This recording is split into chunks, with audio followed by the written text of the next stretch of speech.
DPP Partai Keadilan Sejahtera atau PKS resmi memecat Bukhari Yusuf sebagai anggota DPR RI. Hal ini karena Bukhari Yusuf diduga melakukan tindak kekerasan dalam rumah tangga atau KDRT terhadap istrinya. Lantas siapa sosok Bukhari Yusuf?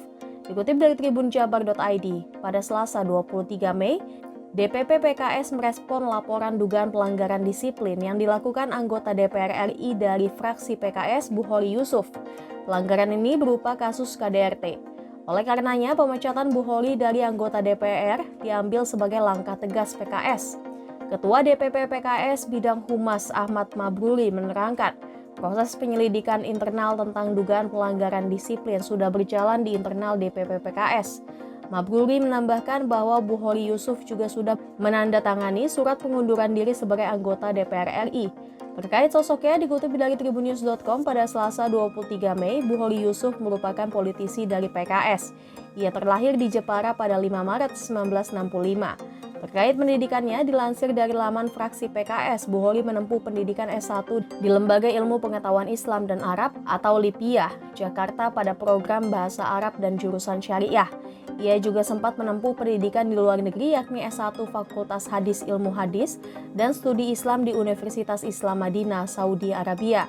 Bukhari melanjutkan studi S2 di dua Wifaq Madaris Salafiyah, Pakistan.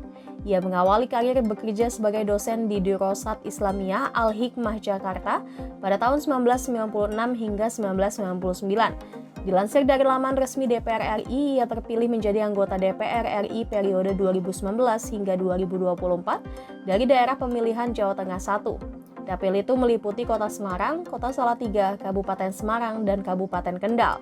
Saat ini Bukhari bertugas di Komisi 8 DPR RI yang membidangi agama, sosial, kebencanaan, pemberdayaan perempuan, dan perlindungan anak. Sebelumnya ia pernah menjabat sebagai anggota DPR RI di Komisi 3 pada periode 2009 hingga 2014 mewakili Dapil Sumatera Selatan II. Dalam karirnya, Bukhari pernah menjadi anggota Lembaga Pengkajian Majelis Permusyawaratan Rakyat Republik Indonesia atau MPR RI sejak tahun 2015 hingga 2019. Ia sebagai seorang ulama, akademisi sekaligus politisi.